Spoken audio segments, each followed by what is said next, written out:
What's up with the smells and bells, the standing, sitting, kneeling, the chanting ancient creeds together, and of course, all the "and also with your spirits" that some churches do? Why are millennials and Gen Zs flocking to churches with a more formal or liturgical worship style? What is liturgy? Why do we engage in this old-fashioned practice in the 21st century? And does all of this make us Catholic? Okay, well, we're going to talk about all of that and more on today's episode of Theology on Air. So welcome back to Theology on Air. We're so excited to be diving into this conversation today. I'm Sarah Stone. I'm the Executive Director for Theology by the Pint. I'm joined as always by Evan McClanahan, the seniorist of all senior pastors at First Lutheran here in Midtown and a member of our leadership team. And today we're joined by two guests, my two pastors of a church I've recently discovered and fallen in love with. We have Drew Knowles and Andy Gray. I'm going to let them introduce themselves here in just a second and talk to us about all things liturgy and high church. We promise to make it fun and exciting, but everything you need to know about Theology by the Pint and our upcoming events and cool things that we're doing, you can find at theologybythepint.org or theologybythepint.com. And you can give us, bags of cash. You can come to our events. We've got all kinds of fun stuff coming up. We're going to be talking about spicy topics from LGBTQ to aliens to whether we can trust the Bible or not. It's going to be a real doozy of a spring at Theology by the Pint. So welcome. And I think we've got all the boring stuff out of the way. So let's get into it. So I thought about doing this podcast today because I recently started going to a church that is on course to becoming Anglican. And I'm kind of new to the Anglican world. I'm a PK, that's a pastor's kid, of a Presbyterian pastor, but I hang out with some high church people. Some of the other members of our leadership team we've had Episcopalian, Lutheran, so I've gone to some churches where they have all of the stand up, sit down, fight kind of stuff. And Evan's church, they chant, which was new to me. But going to this church and hearing the liturgy and really kind of loving a lot of it, I thought, let's unpack this in the podcast. And then when people are like, why do they do all this stuff? I can just refer them back to this. So before we get into what it all is, I would love for you guys to introduce yourselves and tell us just a little bit about your own story. Like, how is it that you came to be maybe how you came to be a believer, how you came to be in ministry. I'm going to start over here. And maybe even how you came to be Anglican. So Drew, tell us a little about you. That's a lot. Okay, but you can do it. First of all, thank you for having us. Yeah. Happy to be here. I was raised in a Christian home. There you go. Well, it's okay. You keep going. Yeah. You look that way in the camera. I got it. I was raised in a Christian home. We were primarily of a non-denominational persuasion. I grew up in a dispensational church. You have some dispensational friends. Yeah. I went into the Navy for college and a year or two afterwards.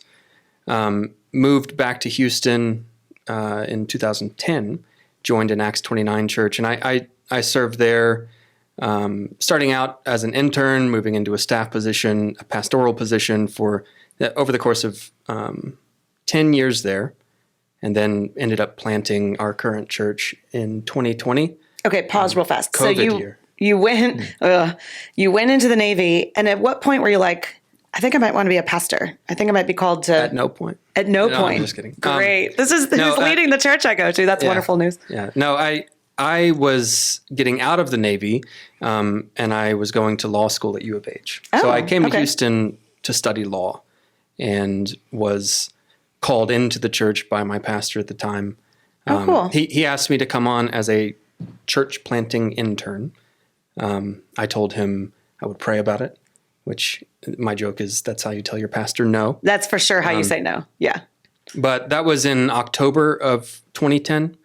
And over the course of Thanksgiving and Christmas of that year, that's when I received a call. It came in the form of a settled confidence that were he to ask me again, to tell him anything other than yes would I'll pray about it. Disobedient to the Lord. And so he asked me again, first time I saw him in January, and I said yes. The rest is history.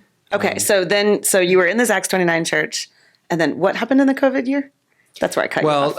Like I said, I came on as a church planting intern. It ended up being a 10-year internship because I ended up planting in 2020 during the COVID year. We recruited our launch team and did some fundraising all via Zoom that year. And then late in the fall, we started meeting together in person. And then our official public launch of the church was Easter 2021. Okay. But that was all Acts 29. And Yes. somewhere in there, you were like, I'm going to be Anglican. Yeah.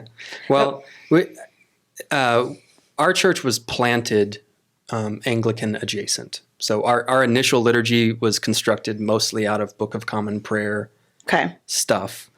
And then it was really through, for me, it was kind of the trial and error, what felt like a lot of error in terms of polity and styles of governance Okay. that drove me to really, I began to desire a bishop. Okay. I will say, I came to y'all's church. One of the first Sundays that I came on purpose because I knew that the Bishop of Bishops or whatever was going to be there kind of explaining a lot of things and deputizing you guys or something. And we'll get to that in a minute. I don't know how it all works, but he did a really good job of explaining things, putting the cookies on the bottom shelf. He did a children's story and he asked the kids, do you know what a bishop is? And then he made a joke about chess. And then he said, well, a bishop is just a pastor to pastors. Have you ever thought about that pastors need pastors? And having been a pastor's kid, I thought, what a lovely concept to have a pastor for pastors. So when you say you needed a bishop, is that kind of what you mean? You needed your own kind of pastor? Yeah. And I say trial and error. The stalemate of having no authority external to the local congregation. Yeah. I grew tired of that. Yeah. Just the personal care and support for me and my wife and our family in having a pastor who pastors pastors. Yeah. I desired that. Okay. The Greek word for elder or overseer is episkopoi, so that's where you get the word episcopal. So it's kind of little factoid for the listener out there. So Love a little factoid. Yeah. Okay, Andy, we're coming over to you. Tell us a little bit about your backstory, your origin story. I thought you said we were done with the boring stuff. Oh, no, I'm sure it's not boring. No. Well, the latter half of things in like church plant and coming into the Anglican tradition is all Same. right in line with that. So I won't repeat that. But I was raised in the church, also a PK. Yes, PKs. All right. Dad was a Baptist pastor Okay. growing up. And then started to be in the non-denom world early on in marriage, and then moved here. And you moved from the Pacific Northwest. Yes. That pagan country. yes, All the way here. Okay. to God's country. Yes. Yeah. And then joined the church that we planted out of right away. Yeah. And teamed up with Drew, and here we are. And you guys are both pastors of the church. By the way, the church, if you live in Houston and you want to come check out a church, you can come to First Lutheran always. You can always come check out Oak Forest Church. Is that the final name that y'all landed on? Or is No, it Oak no, it Forest? is Not. Oh, what is it? We'll be Dun, able dun, to, dun. hopefully we'll be able to tell you on Sunday. Oh, oh wow, In 2 okay. days. That's Not bait. Sunday morning. Yeah. We will be making the decision Sunday afternoon, but Okay. it'll have the word oak in it somewhere. And Anglican. Neat. Yeah. The journey's already taken. So. Oh, stop. Okay. Okay. Well, let's No, just I'm get just saying, into the. it's- I know. It's already Back taken. to the drawing board for us. You can't call it Ignite. You can't call it. No, let me It's stop. not elevation, is it? Okay. Oh. Okay. Close. Is it a city? Cities are all the rage now. You know, you got Just Hope the City, word city. Dream City. Dream City? Yeah, it's a big church in Stop. no, in fact they're having a big like Republicans are having some big event in Las Vegas, I think at Dream City Church. Yeah, Hope City here in Houston. I think It's when like I a think trend. of the Dream Center. You know, I you had think the of, you had the kind of wood thing, like the nature thing for reclaimed a while. wood. That what are you talking about? No, like Lakewood or oh, you know, right. like Westwood. I don't. Anyway, You okay, know, I'll be being quiet. fans of liturgy, we're going for trendy. Gotcha. Right? right. Okay, what we're good about. segue because we've Trinity. used that word a lot, liturgy, and that's what we're talking about today. But what the heck is it? When I say liturgy to someone that's not in the church world, it sounds like a foreign word. So what does that word mean? What do we mean when we say that? Either of you want to hop in and... Yeah, it comes from a Greek word, just meaning the work of the assembly, the work of people. Every church technically has some sort of liturgy. They have some sort of logic to order. how they spend their time together, even if that logic appears to be pure chaos. It's at least what they do together every time. Yeah. What we do together is chaos. That's still a form of liturgy. Like even if you go to a charismatic, where they're the most free-spirited, Yeah. whatever, you go twice in a row, you realize they have a pattern. You know, So there's it's a like a structure. crescendo, there's a structure, Yeah. well, now is the time we speak in tongues. Right. Now's the time we take up the offering. So several years ago, I noticed a growing trend of books and podcasts and stuff where people would put the word liturgy in front of, like, the liturgy of the ordinary, the liturgy of making peanut butter and jelly sandwiches, the liturgy of, right? Like, so it's almost like putting some kind of structure or schedule or just scaffolding around a thing. Would that be kind of a safe way of saying it or understanding it? Sure. I think that those things also are also trying to point to the reality that our life is ordered. Yeah. And there are already rhythms and patterns to our life. Rhythm is a good word. Yeah. So Okay. it's giving language and space to those things that are already there. Yeah. And the seasons have something to do with that, right? So like the whole liturgical year, like you have your liturgical Sunday, like your pattern of worship, you know, confession, the Kyrie, the lessons, the sermon, the prayers, the communion, etc. But you like seasonally or annually or over the course of your life, you know, you have these, for us, you know, you have Christmas and Easter. So everything kind of revolves around those. So you have seasons of Do you preparation. mean Advent and Lent and then? Yeah, well, yeah, Advent for Christmas and Lent for Easter, and then you have the Pentecost season, and you have certain festivals normally, you know, interspersed in there to sort of basically say these are important things. You know, Yeah. we need to recognize Pentecost every year. We obviously need to recognize Christmas and Easter. You know, Yeah. so on and so. I think it's sort of unavoidable, really. I mean, I'm glad liturgy is kind of making some kind of comeback or something, but it's because you sort of get away from these patterns and these rhythms and these seasons, Yeah. and you realize you're missing something. And we need that. Y'all think will be so. happy to know that when I told Evan, hanging out at Christmas time, and I said, they're so dedicated to this Advent thing. We are not going to sing Hark the Herald Angels Sing or anything like that until Christmas. Heaven help us. And Evan, because he's on y'all's side on this, was like, well, yeah, would you sing the Hallelujah chorus in the middle of Lent? And of course I was like, yeah, I'd sing it anytime, but point taken. How dare you? Actually, it's funny that Every Sunday's Resurrection Handel's Sunday. Messiah is such a big deal for Christmas because the first 8 or 9 pieces of it are, you know, about the birth story. Right. But the Alleluia chorus is literally about the resurrection. It's from the Easter section. You make the point about every Sunday, but Sundays during Advent and Lent are not technically part of Advent and Yeah. Lent. Ooh. So okay. Lent is So you're 40 right, days, but we're also right. Okay. Well, as long as I'm right, that is like one of my favorite sentences. But okay, so in the churches that are represented here, so we've got First Lutheran, very similar in when I've been to y'all's churches, the order feels similar. You're using similar things like the lectionary. First of all, what is the lectionary? What does that word mean? When people say, "Oh, do you guys use the lectionary?" I literally hadn't heard that word until going to an Episcopalian church. It's prescribed readings. You know, there's 1-year lectionaries, there's 3-year lectionaries. There's actually a move to go back to the 1-year lectionary because it's like the old real thing. I use a 3-year lectionary. Do you guys use the 3-year lectionary? Use a 3-year. Who's putting this out? Jesus An calling? evil cabal of national council Same of churches thing. or something. It's I mean, it's broadly used by Anglicans, Catholics, Methodists, Lutherans. There's tweaks along the way, but it basically tries to move you through hitting the seasons, The bulk of Scripture. the bulk of Scripture. I mean, if you go through the 3 years, you know, you kind of hit the high points. It skips a lot of good stuff, and it does skip out on some of the controversial stuff. I mean, there are some criticisms, I think, of the lectionary. Okay, so the lectionary is a series of verses that are like every Sunday, churches all around the world, if they're following the same lectionary, are reading these same, say, Old Testament, New Testament, Gospel, Psalm. Okay. So that's the 4 things? It should be 4 readings, but a lot of churches, even liturgical churches, I mean, there's a lot of liturgical churches that do it badly. You know, in my view, they skip out. Like they'll do 4 verses of a psalm in the gospel lesson, and that's it. So that's Those losers. well, I mean, I do think there's a big. I think it's a problem in the evangelical churches with kind of the megachurch model. Is Scripture is almost totally lost. It's just quoted in the sermon. If it's even quoted in the sermon. Or it's quoted and then the sermon has nothing to do with it. So the whole beauty of the lection or the liturgical way of thinking is that it kind of places a boundary on what we're able to do as pastors. It's not the Evan show.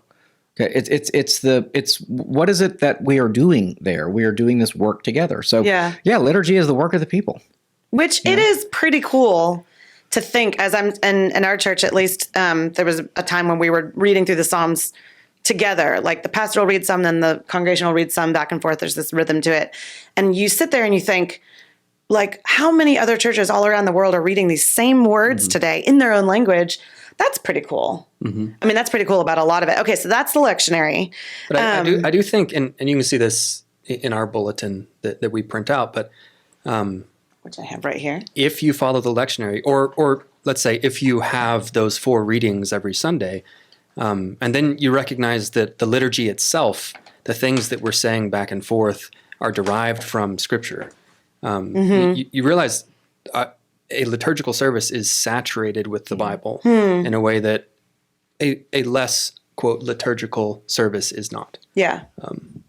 We're going to come up with something to say. It's just not usually going to be the words of Scripture.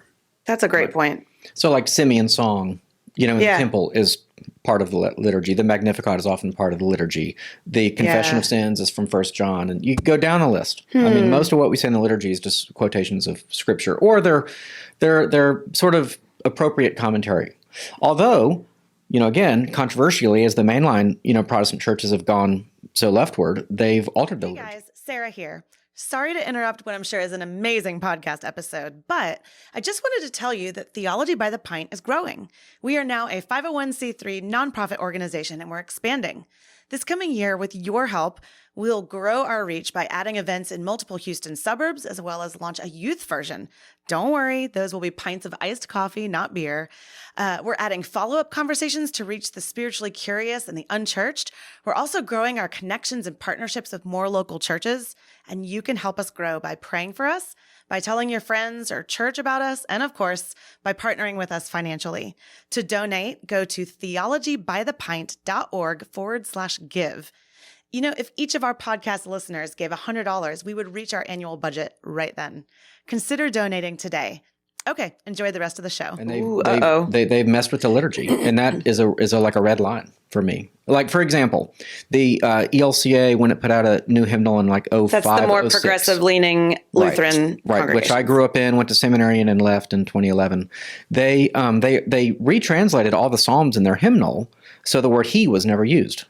So no third person. They didn't just add a he or she or brothers and sisters. They just took it out. With God, with reference to God, I should say. So every third person singular reference to God, he does this for us. It became you. And so that now it's like instead of proclaiming an objective thing about what God does to the world, it's a personal prayer to God. Like, you do this. And it's not untrue, but it's like, who are you to go around? But, so your liturgy is formed in large part by a certain set of presuppositions and what it is that you're trying to accomplish. And liturgy can be abused. Yeah. So.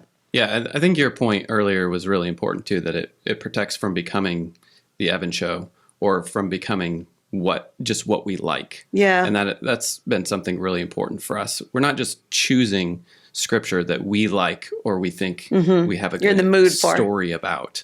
Right. Yeah. Or even the way that we order our worship or what we put in our worship isn't Andy and Drew like this, so we're going to do this. Yeah. And it really helps protect against the idol of ourselves, of just doing what we want.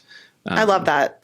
And the lectionary combined with the Christian year, the liturgical calendar, it makes it so that the church every single year is rehearsing the gospel story. They're rehearsing the life and ministry of Jesus every year. I love that. Okay, I'm in. Let's go. I'm going to go to an Anglican church. And when I think about people, there's got to be a lot of them out there who are sort of burned out. And maybe this is part of y'all's journey, kind of get burned out on constantly coming up with new sermon series or something new to say. Or a church is like, oh, well, that's so-and-so's church. It's like it's a fundamentally different understanding of church as a whole. The idea that the personality drives the church. Yeah. The liturgy sort of being the anchor of the church is a radically different way of understanding the church. So the idea that we're just going through the motions and going through these rote things, you don't get it at all. You don't understand what we're trying to accomplish here. This is not about the cool, interesting thing that the pastor has to say. Yeah. The liturgy gets you through those times in your church where you got maybe a lousy preacher, but you still have the story. And none of y'all are going to have your faces on the marquee outside your church, like finger guns. Again, yeah. I mean, I don't have my name like on the marquee. I always think that's dumb. Like you're driving down the street and it's like Pastor John Smith. Well, nobody knows who that is. Who cares? Well, there's a few here in Houston people may have heard of, but we'll leave that alone for now. It's a mindset, though. Yeah. Our worship is going to be centered around something or someone. It's going to be either people-centered or God-centered. Amen. It can't be both. Yeah. That's good. Golly, that's good. Even we don't vest, we don't wear robes on Sunday, but the logic behind that is to depersonalize it, right? It's so that you aren't looking at that personality standing on stage leading the liturgy. It's a representative of Christ who is wearing something distinctive, something that you don't typically wear. Speaking of, since you talked about things people wear, and Evan, you do wear all the fancy stuff. My dad did growing up also. But see, it's actually not fancy. I know. Yeah, that's the whole point. It's actually, the fancy is skinny jeans. Like fancy is in the old days, Ed Young, not senior, but junior up in Dallas, he had a church called Pastor Fashion. Y'all ever see that? Y'all are probably too young for that, maybe. But A website? Yeah, he had a website called Pastor Fashion, and it's like encapsulates everything wrong with the evangelical world. The idea that he would tell pastors like how to dress nice and how to, and so yeah, no, I mean it is fancy in a sense, and it's beautiful, and it's embroidered, and it's it's meant to be aesthetically pleasing. Yeah, and it corresponds to the season, so it might be green or purple or blue or whatever the case may be. But you hide in the clothing because you represent an office. So you wear a chasuble if you're presiding at the Lord's Supper. You wear a stole if you're ordained. You wear an alb if you're not ordained, but deacons have a particular stole, and you represent an office. That's kind of what you're doing there. You're not. So I think if there's one takeaway here, it's kind of the depersonalization of everything. And it's not to say that in the liturgical world, even historically, like St. Anselm was known as a great preacher, like golden tongued or whatever, he had a nickname or something. So even in the old world, people knew like someone was a great preacher, and people would flock to hear good preachers. I mean, that's human, but how do you kind of pass things on generation to generation, and you have forms, you have orders, you have traditions, you have customs. These aren't bad things. So. Okay. To your point, even he probably preached a few duds. I'm sure. And the liturgy would have been very helpful in rescuing the moment. Continuing to communicate the gospel, even though the sermon didn't. Okay. 2 rapid fire quick questions about things you wear. You, Drew, said something interesting from the pulpit a few weeks ago about the collar. Why? And all 3 of you wear the collar from time to time. Why wear a collar? What's the point? What did I say? You said something about how like we are enslaved to this congregation. It's almost like not a trapping, but a That is one of the things it symbolizes is kind of like a slave collar. But I think especially if I'm out at a coffee shop writing my sermon or something, if I'm dressed like everyone else, that serves no pastoral purpose. It doesn't serve the church in any way. It does not make Christ more visible to our neighborhood. But let's say someone in that coffee shop is having the worst day of their life, and they see me wearing, whatever I want. They're going to go on having the worst day of their life alone. If they see me in a collar, they see a representative of Jesus Christ that at least they look like they could help or care. Yeah. So that's kind of the quote missional aspect to it. But like I couldn't wear a collar because I'm not ordained. So it's not just like any Christian can throw that on. Now anyone can wear a Theology by the Pint t-shirt. I'm just putting that out there. But it does go back to like less so today, but in the past, a pastor has been it's been a civic role. Yeah. Like you functioned in a certain way in society, and people recognized your function and what you brought to civic society. Yeah. And so that's why you would dress in a different way, in the same way that a judge dresses in a different way, or a policeman. Yeah. You know, that the example I've used before is if you're woken up at night to someone knocking down your front door with an axe, it matters a great deal They have a firefighter suit. whether Yep. he is dressed as a fireman Or a lumberjack.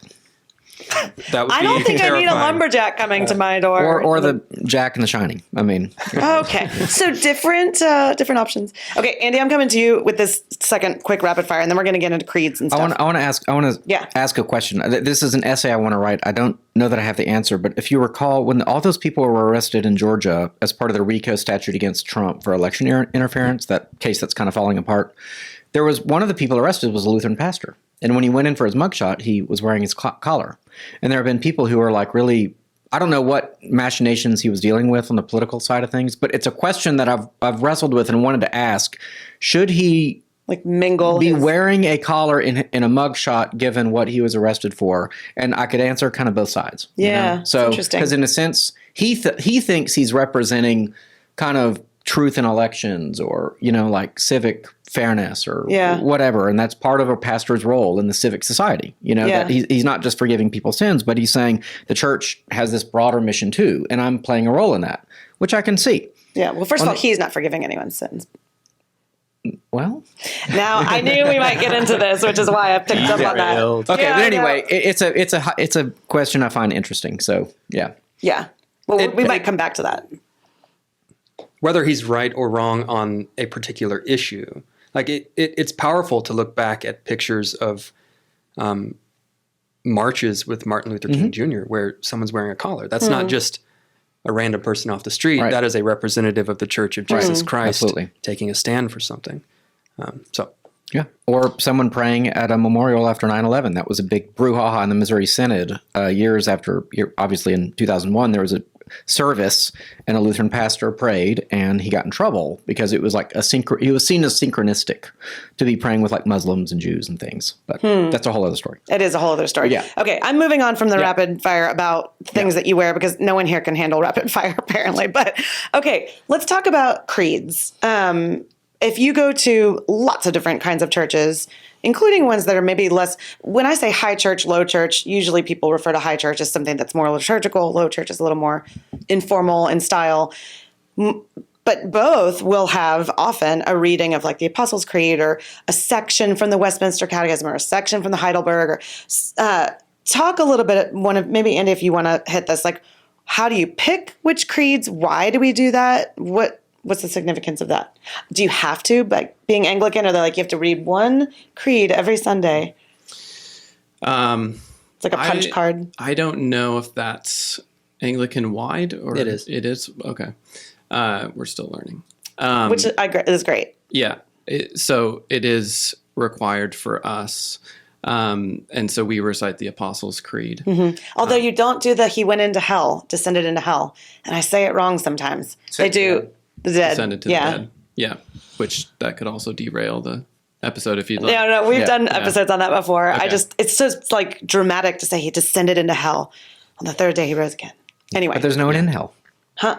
Okay. We literally just talked about this yesterday. They're all in We're going to Sheol. sneak it into as many podcasts as we can until people are like, tell us more about hell. Yeah. Okay. So, I mean, historically, the creeds have responded to heresy. Okay. They were written and formed in a response to an attack against the truth. Yeah.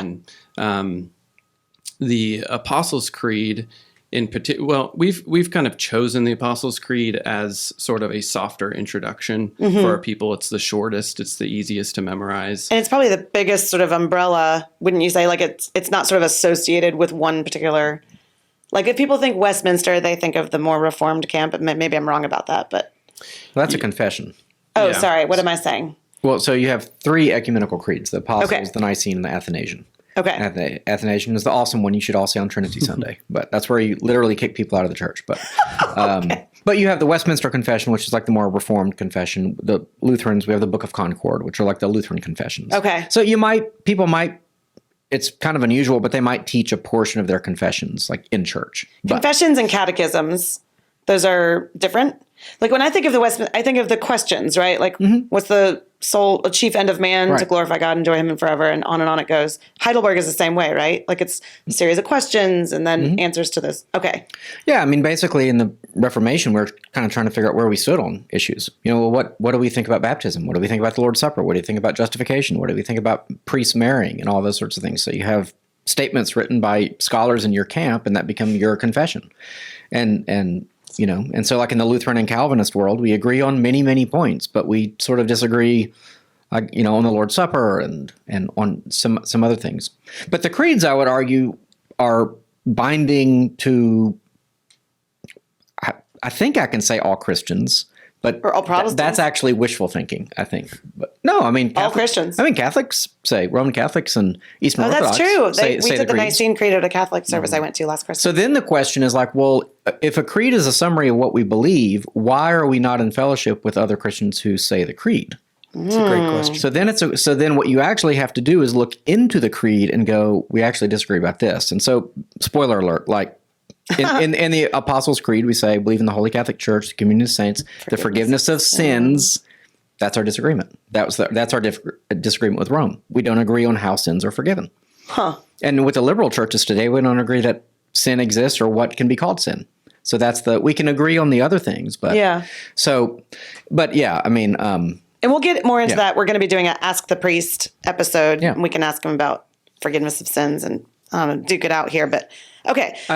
Yeah. Real quick, I'll also say a creed functions like having like if there was a member of your church who was 1,700 years old, you would want that person to teach you the Bible, right? Mm-hmm. That's what a creed is. The creed teaches you how to interpret Scripture.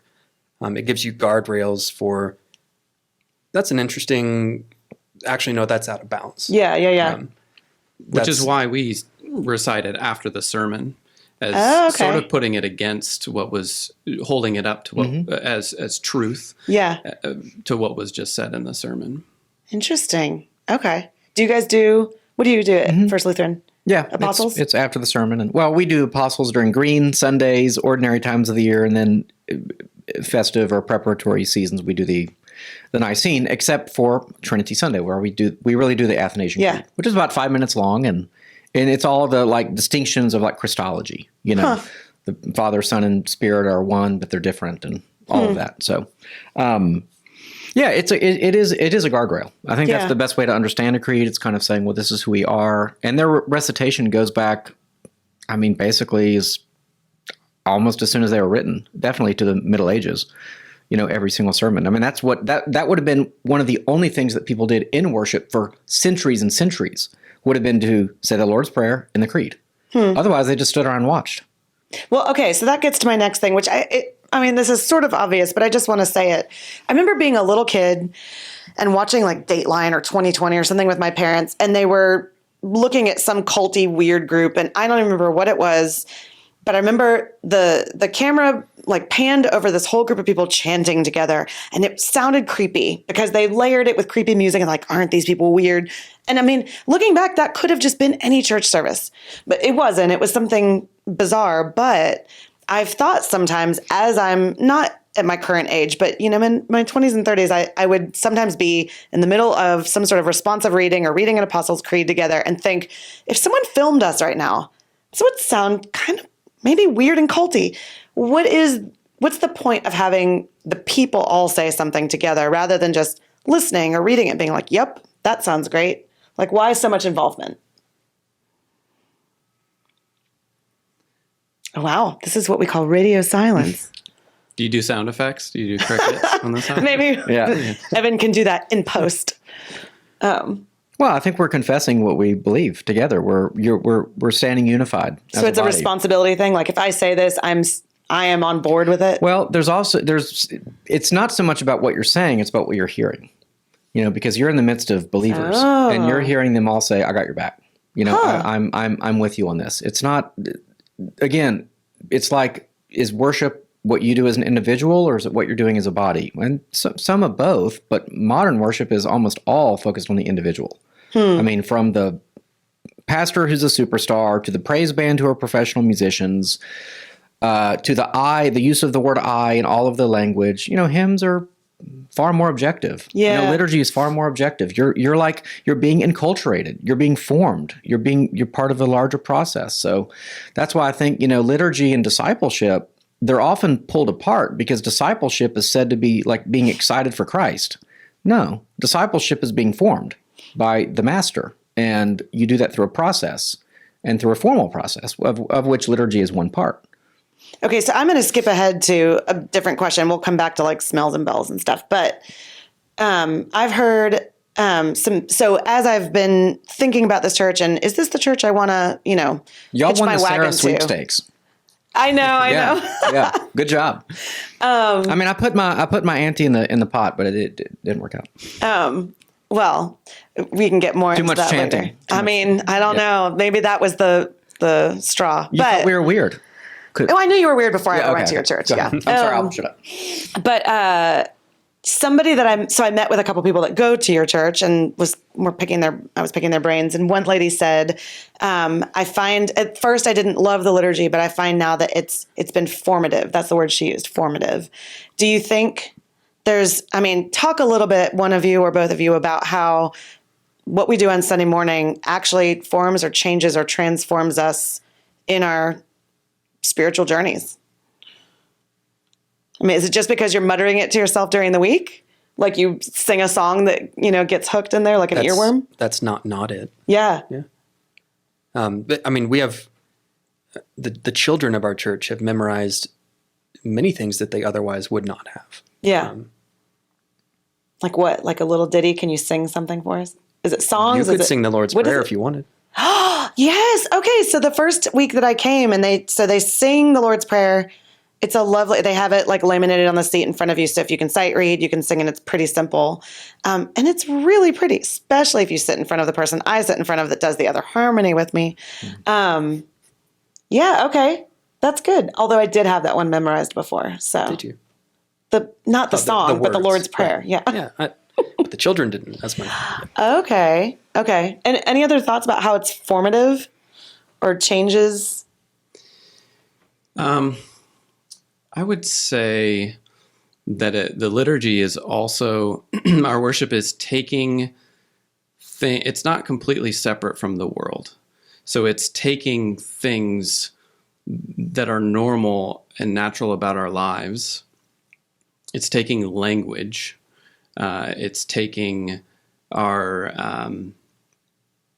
it's taking money. Mm-hmm. It's taking food. Mm-hmm. It's taking all of those things and properly orienting them toward God. Yeah. So that it then changes the way, when we're commissioned back out into the world, it changes the way that we function with those things. Memorization is part of it. What we do with our money is part of it. Yeah. The way that we see the gifts of God in things like food, with a sacramental mindset, is changed as we participate in the liturgy. That's good. So we place, our church places a kind of a heavy emphasis on hospitality. We explicitly say that in the benediction, in the sending out of the people, but the liturgy is, the Lord has been hospitable to us. Mm-hmm. He has welcomed us into his house. He's cleaned us up a bit, and he's instructed us, and he's given us his word, and he's feasted with us at his table.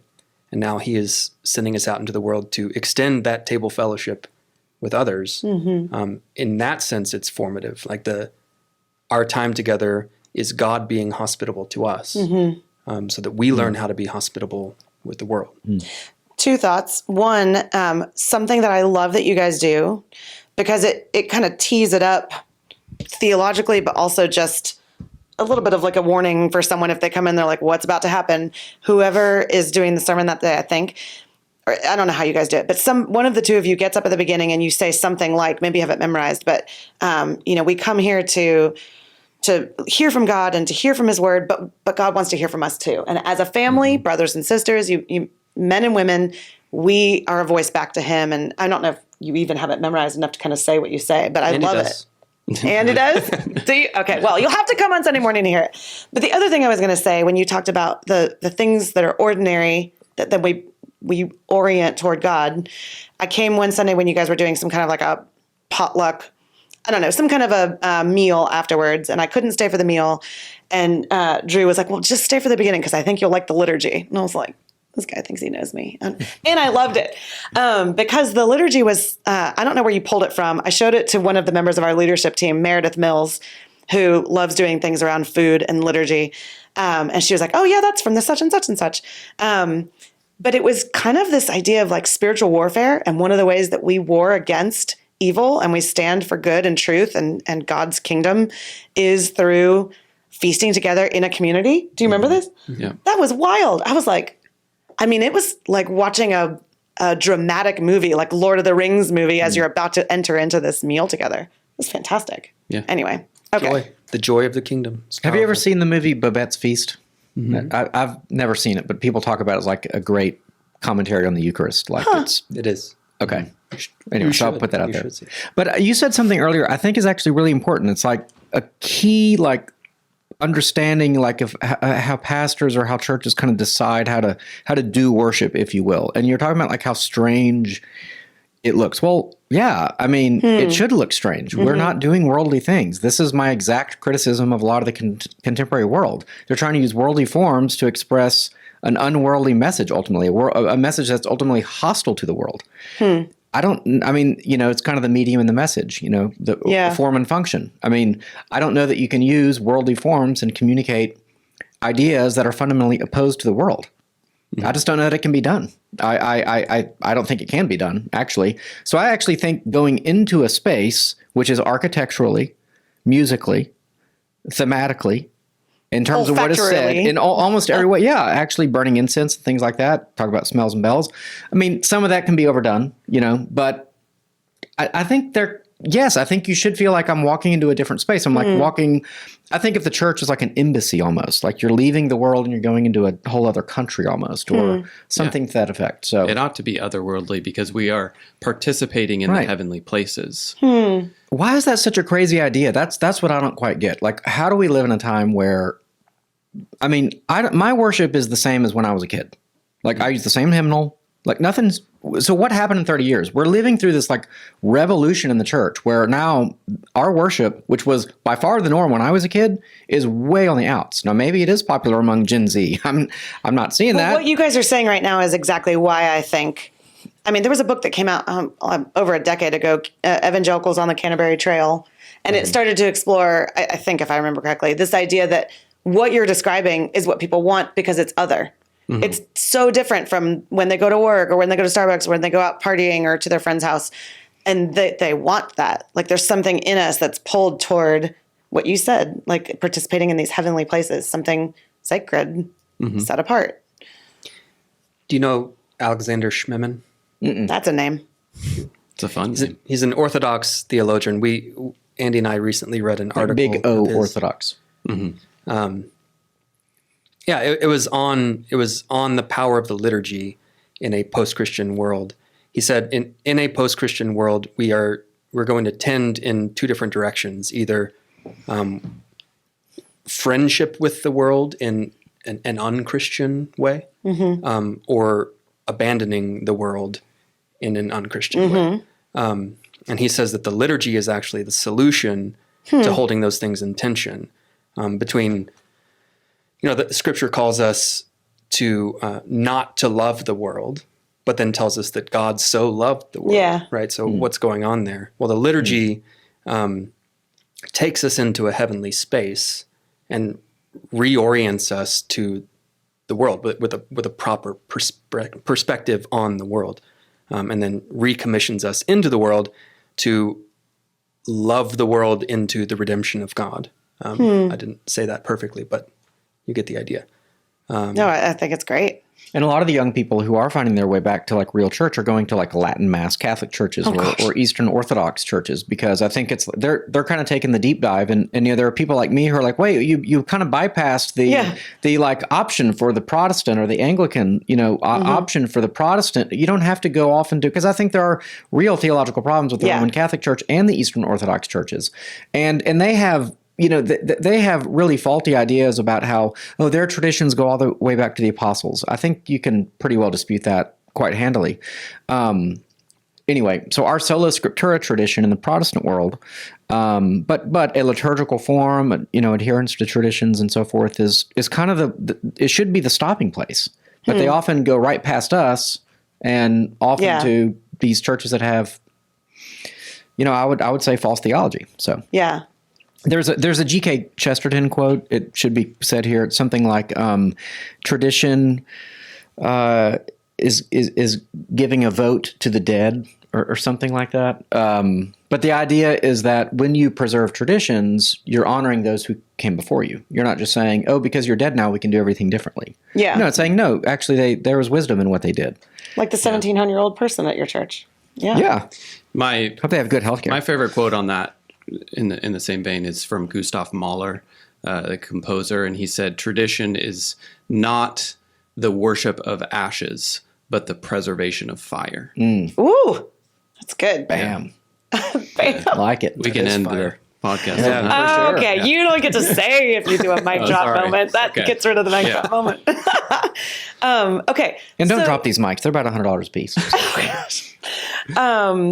So maybe just a couple like last minute quick things that we didn't get to, but people might just be wondering about. We mentioned incense. Like, is that just to make the space feel different? Does that go back to, we read a lot about incense in the Bible. Is it back to tabernacle days? Why incense? Do you do incense at First Lutheran? We do for Vespers, evening prayer services, because we always have Psalm 141, "Let my prayer rise before you as incense." However, a fair amount of people are allergic to incense these days, so it's kind of hard to have weak. it. No, I'm joking. I honor that, but yeah, it's hard. So, and you shake the thing that looks like a tea strainer? I don't have that. I don't have a censer or a thurifer. Uncensored here, guys. Yeah. I do think the general idea is that, especially in the Orthodox world, they would literally say that like their worship and their liturgy is, the combination of God's kingdom and our earth. It's like a supernatural experience. I wouldn't quite go that far, but I do think the incense is biblical, and it's perfectly okay. But yeah, it creates when you walk in the room, and it's beautiful. It's pleasing. Yeah.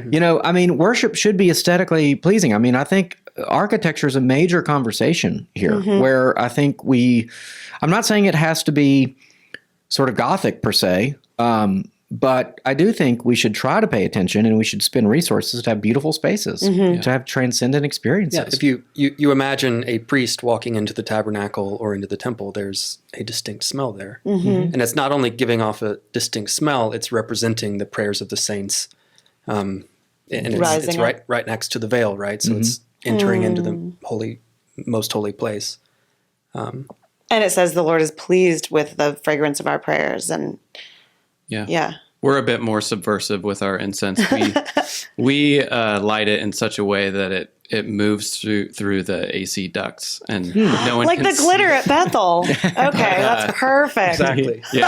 Yeah. In fact, the first time I came to visit you guys in your kind of makeshift conference room, you were doing something with the incense, and the cloud of it was right by the AC, and there was a cloud just sitting there. And I made a Bethel joke, or you did, and I was like, we're going to be such good friends. This is good. Sometimes in our church, like when the AC's not running, like if it's nice weather outside and I'll do incense, it's cool. It's like the smoke will like stop at 20 feet up in the air, and it'll just like hover there. It's kind of cool looking. Spirit. Okay, let me stop. I do think though that there are it can be overdone. Like it's like, okay, we have the censer and we're going to go around the altar and 3 times swing this way and 3 times swing on the other side. And there is a part of me that it's like an incantation. It feels a little bit. I don't know. What happens a lot of times with liturgy is that people have a normal custom and then they put meaning into it. So it's like we have candles on the altar so that we can see when we don't have electricity. But then it becomes, we need 3 candles on each side to represent such an, or we need, or we need a rail around the altar which was to keep dogs out because doors of churches were open and city dogs would go in and eat the bread. And so we need to put a rail there to prevent that, or to prevent people from going where they're not supposed to go. And then it becomes a pious thing where we kneel when we take communion, or some. There's all kinds of things like that. Interesting. Where we add meaning later, and a lot of the vestments, even the outer vestments, it was cold. Yeah, it was a coat. Yeah. And so I've joked before that, like, in 100 years or 500 years, our priests going to be wearing like down coats because it's cool, it looks cool, and they're cold. And funny. You assign this like super spiritual meaning to them, and they're like, no, we were just cold. Like, yeah. There's a lot of that stuff. Yeah. Interesting. At the same time, though, it can be overdone, and you can assign meaning on the back end. But there's also something to be said for, and this is what we're learning right now, coming into a tradition that we're somewhat familiar with, but there's still stuff that we don't understand.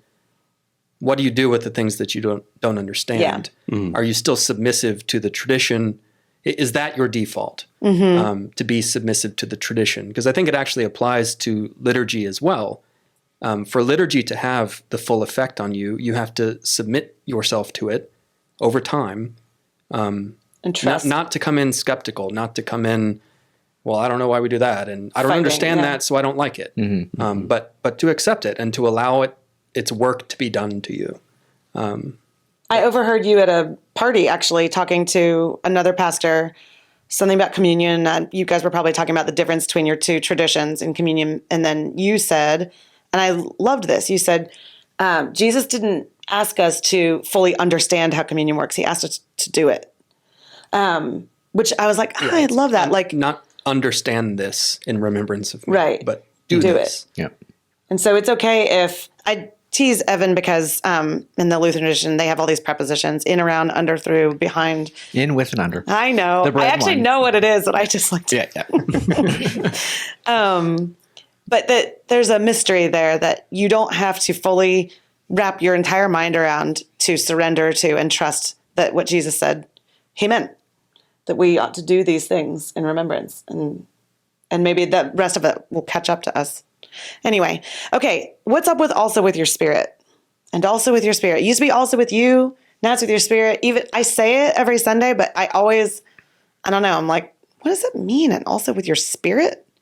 Not why just you. Like Drew and Andy, you're like a whole person. Why am I just talking to your spirit? What's that about? We asked this question recently. Yeah. It goes back to the changing of the liturgy, but I don't remember why. It was recently brought back. I mean, right. It was. And also with you was a modern change, like a Vatican II thing, maybe. And so, and with your spirit is a more conservative reversion back to tradition. But isn't it just a tradition back to like an antiquated way of speaking? Or is there meaning there that you're like, okay. There's meaning. Want to say what it is? I'm telling you, I don't know. Okay, there is. I read an article on it and I don't remember what it said anymore. Okay. So it's kind of funny. So our hymnal was published in 1978. The previous hymnal was like 58 and it said, "And with your spirit." In 78, it says, "And with you." So until we update the hymnal where it goes back, so that's kind of a funny thing too, is the way hymnals have a profound impact on your patterns and so forth. Do y'all print out the whole service like in your bulletin? I do. Yeah. This is one thing I really love about this church. Yeah. It's one-stop shopping. And I've made an effort not to do that. I've had people say, print out the whole thing in the bulletin. And I'm like, it's too much work. But I also want people to like have an association with a hymnal. Like I think there's a tactile kind of importance there. Mm-hmm. Y'all have the Book of Common Prayer and the hymnal. We do have everything combined into one book. Yeah, except it's a little tricky, I will say. Page numbers and hymn numbers. Yeah, because the first part is like all of the like stuff, and then the hymns are in the second part. Yeah. But if you're not... It takes some getting. After 10 years, you get the hang of it. So, okay. But no, seriously, you talked about like the idea of like the liturgy. It takes time. But anything valuable takes time. And the whole point again is like what is it that is a value that you would want to learn about that you can do in like one day or 1 hour? Yeah. I mean, you want the guy flying your plane to have taken a long time and gone through a succession of process. You want the person you marry to be all the way committed and invested. Yeah.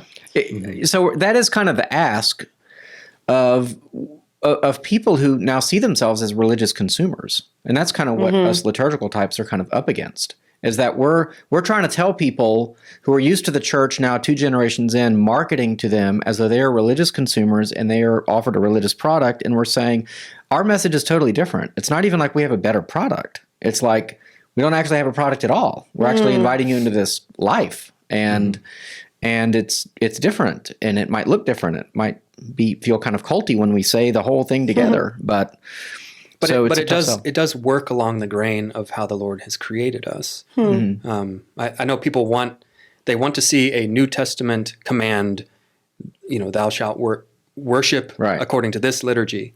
But what you do see throughout Scripture is that God does, for the people of Israel, he prescribed in detail what their worship would look like. He gave them a calendar of festivals every year, because that is how human beings are formed. Yeah. And so at high liturgy, whatever, what we care about is the formation of the church. We don't want it to be shallow. We want it to be deep and long-term. So that's good. Yeah. You can't say God doesn't care about specifics of worship. Read the Old Testament. I mean, it's pretty granular, in terms of what the space should look like, what the architecture should look like, what the priest should be wearing. And I understand some of that is sort of done away with, but we're not sprinkling blood anymore. But yeah. So that, not yet, at least. These guys are something new every week, and we'll see what next week holds. I'm joking. Okay, go ahead. Well, I was going to say it. I think the secular world understands liturgy. If you watch a Daniel Tiger episode, I don't know what anyone that ever is. watched it? Is that a cartoon? Really? Yeah, it's for kids. My it's for little children kids. are old, so no, I don't know. All right, it's for little kids. Okay.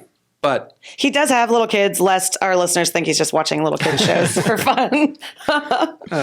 yeah. Daniel Tiger, tell us more. It follows the same. It's the same structure. Yeah. Every single episode. There's an initial thing, and then a song, and then something else, and then a song. Sesame Street used to be the same way. And it's for Mr. Rogers' Neighborhood. There are certain songs that are the same every week. Yeah. It descends from Mr. Rogers' Neighborhood, actually. Oh, okay. Presbyterian, just saying. So there's a sending in each episode. He sends off the kids in the same way. And it's because certain things can be counted on in each and every episode that they can fill in with new meaning, the things that change week to week. Yeah. Right? Yeah. That's how kids learn. It's how we all learn. It's how we all live. All of life is rhythmic. Yeah. And you get the argument that it's too ritualistic. Yeah. Well, and that the more you do it, if you're just doing it over and over, it's just rote and it has no meaning. Well, do you kiss your wife every morning when you go off to work? Or I you don't. hug your kids? No, you may not. No. Maybe someday. But my wife, someday. Yeah. A girl can dream. Keep going. I'm so sorry. You have a certain way that you put your kids down, or you. Most people eat 3 meals a day. Yeah. It's all ritualistic, and we don't just stop doing it because one of the days we didn't feel it. Yeah. You still do it. Yeah. Yeah, you don't always like to go to church, but there are secular creeds too. Like I remember in 2020, you had the sign in the yard at our house. Science is real. Science is real. Love is love. Black Lives Matter, et cetera, et cetera. I mean, that's a creed. Those are creedal statements. Yeah. And I'm stealing from Lutheran satire here and Hans Feeney, but he has this whole thing where anyway, like evangelicals love to say things like deeds, not creeds.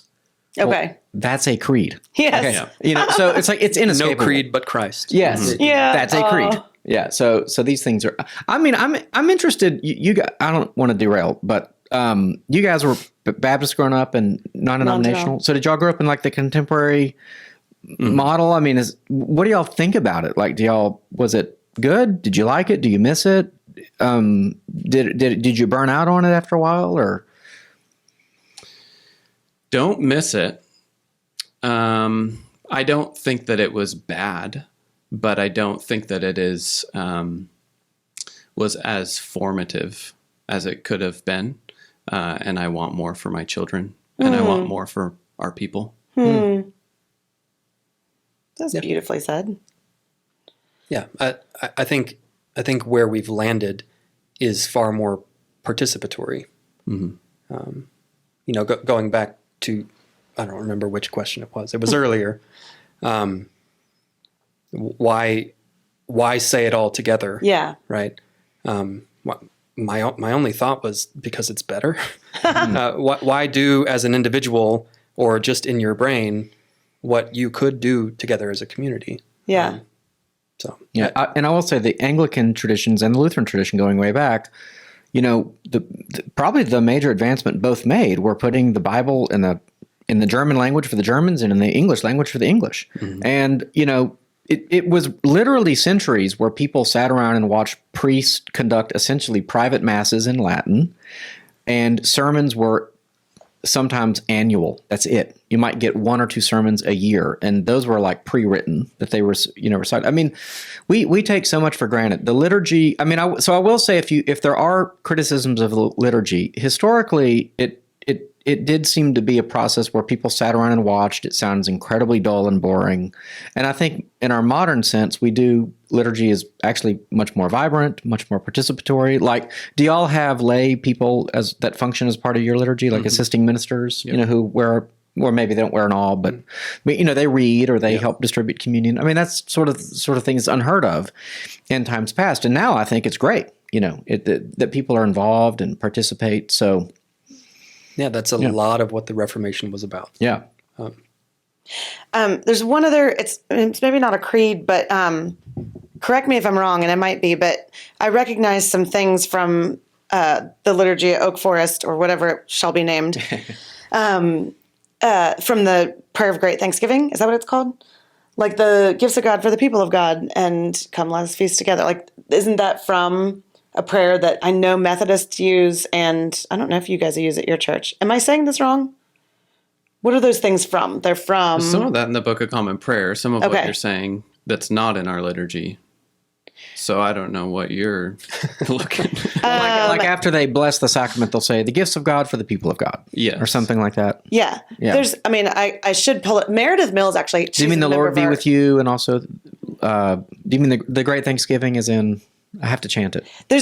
I know that Meredith has the whole thing memorized, and she does it at Gastro Church, and it's quite beautiful. And there are little phrases of it that I know we say, oh, you know what, I could pull it up here. If someone could tell a joke real fast, I could find it. But, and I just wondered if that is another prayer that pieces of it gets used all around the world. When I first came to Houston, I went to Christ the King Presbyterian. Their pastor had grown up Lutheran and is now Presbyterian, and they use it too. You alluded to this earlier with, I think, the creeds when we were talking about that. But one of the things that has greatly attracted us to Anglicanism is the global aspect of it, and that the words that we're using and the way in which we're worshiping every Sunday, we are joined with a communion of saints, both past and present, but present, more importantly, that they're currently speaking these same words and singing these same things every week, and we participate with them. That's huge.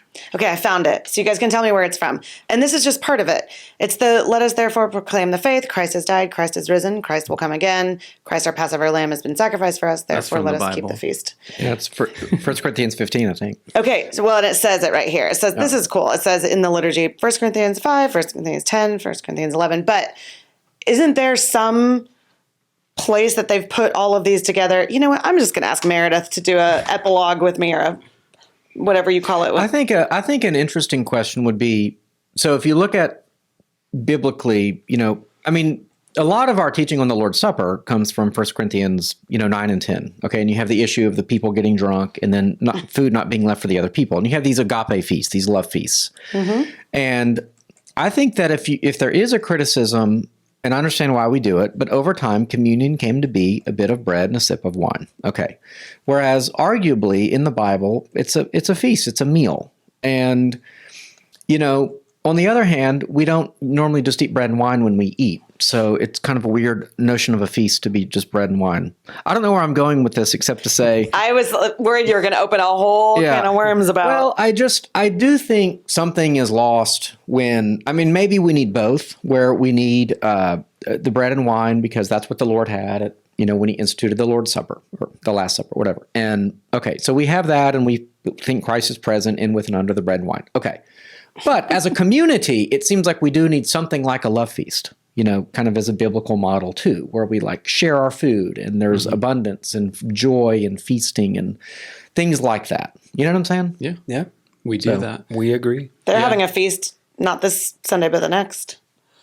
Yeah. So we have a World Mission Feast on World Mission Sunday. We have an Easter Feaster. Oh, very cool. I'm going to steal that. Yeah. Trinity Feast in early fall, late summer. And it's an All Saints feast that's kind of Thanksgiving. There's that liturgical calendar again. So Yeah. And we have a potluck usually once a month and Easter brunch and things like that too. But yes, but I can imagine like in a sacramental church, like a heavily liturgical church, if they don't have that added element, then the sacraments become this kind of dead thing. I mean, I do think there can be a downside to liturgy, which it's like, okay, well, we went through the thing. We did the rote thing. No, like we have to make it alive. Even though we're saying the same thing, like as a participant, you have to think about the words as you say them. And I think, and I'll be honest, I think that's one of the major problems in the Catholic Church is that the sacraments kind of become the thing that keeps your soul in good shape. So they're like the hard work of like forming souls and like relating with Christ and like having a community. It's just, I think it's missing. Yeah. Sometimes, not always, but Drew was kind of saying this earlier, but we point a lot to the fact that in our time together, we have experienced the hospitality of God in all of these different ways. Yeah.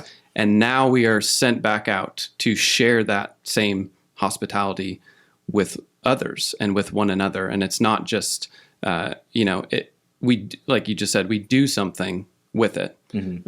Therefore, let us keep the feast. Gifts of God for the people of God. Okay. I'm still going to look that up later. Sarah, do you know anything about hosting people for meals and, fellowship around food and things? Just Not a gifting of hers. Yeah. A little. I do love a good meal. Well, it's a good thing you can cook. Yeah, sometimes it works out. I did just have Andy and his family over the other night, and it wasn't my best It work. wasn't good. But It was wonderful. a quote from the night from Andy, 7 out of 10. That he said that. Yeah. And now that's forever in this Wow. podcast. Wow. Yeah. Well, Yeah. That's You- a pretty you know good that- score. Solid. you know Yeah. that when you get a 9 or 10, no, he means it though. That's above That's true. average. That's Sarah. true. Yeah. Yeah. Thanks for the above average Yeah. rating. Okay, cool. Okay. Any last thoughts? I'm about to close this out, and then I'm going to tell people where they can come and visit our churches. Anything that you wished you had said during, and you're like, oh, she never asked.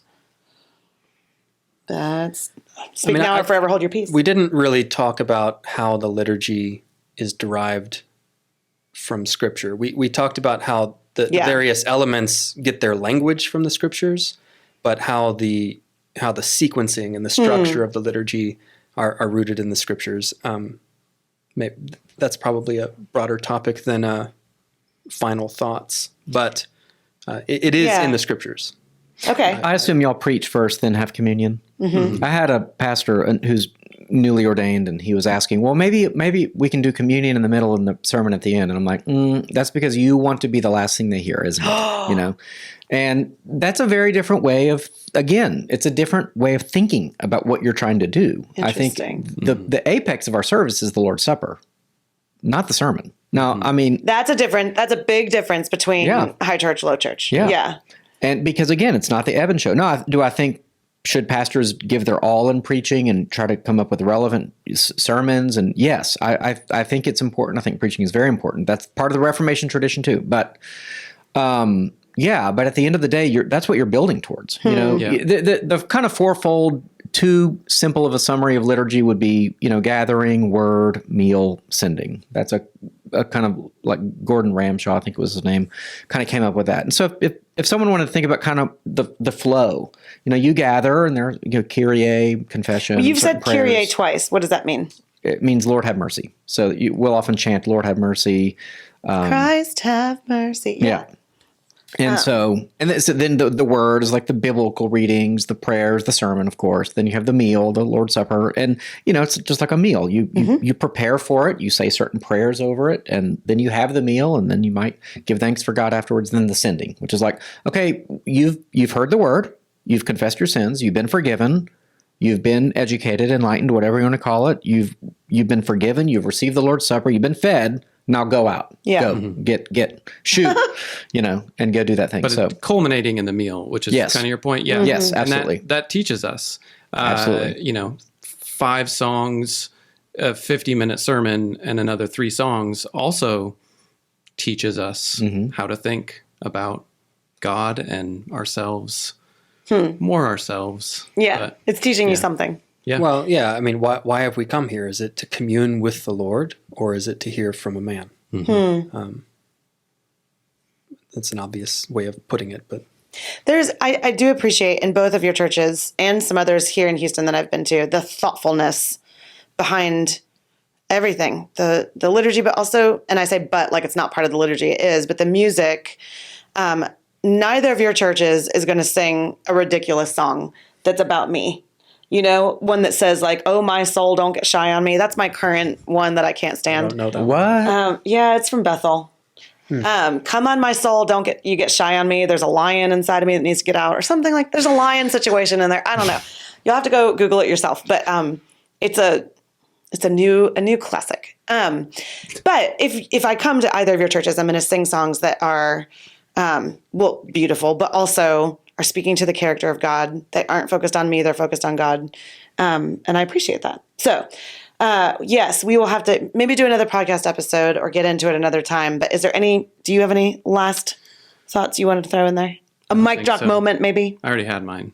Okay. Say it again. Yeah. You want me to do it again? No. Okay. So if people want to come check out either of these churches, Evan, tell us like worship times, where they go. What do they need to know? How do they dress? Do they have to wear a hat? flhouston.org. You do not have to wear a hat. First Lutheran. I will say, years ago, a friend of mine and I did a formal debate on contemporary versus kind of liturgical worship. So that's out there on YouTube. If people would want to watch that, and a lot of what I said today, I said there as well. But yeah, flhouston.org, and we're here at 11:00 on every Sunday. So for the late sleepers, I will say that is one thing your church has going for it for people like me that want to sleep in. These Yeah, but guys they're start at 10. 10 a.m. We are terribly sorry. I mean, There are other people though who are like, I've had people say, "Oh, you're too late." I'm already up and out. I'm like, how can anyway? Like I get up at 6. I want to go to worship at 8. Anyway. well, okay, and tell us a little bit about how people can come check out your church. 1216 Bethlehem Street. What? You have I a biblical know. name? No fair. No fair. They didn't make that happen. That's just What's God's your good website? fortune. Yeah. What's your website? Right now it's ofc.church, but that will be changing. Well, Soon. keep the domain and point it toward your new. Yeah, Yes. we will. Yeah, okay. We will. Gotcha. It's 10 a.m. on Sundays. 10 a.m., the early hour of 10 a.m. Okay. And for both of these churches, come as you are and try it out and see what you think. And maybe you'll really love it. And then everything you need to know about the events that we're putting on, Theology by the Pint, you can find at theologybythepint.org. In fact, one of our upcoming events is at Oak Forest Church.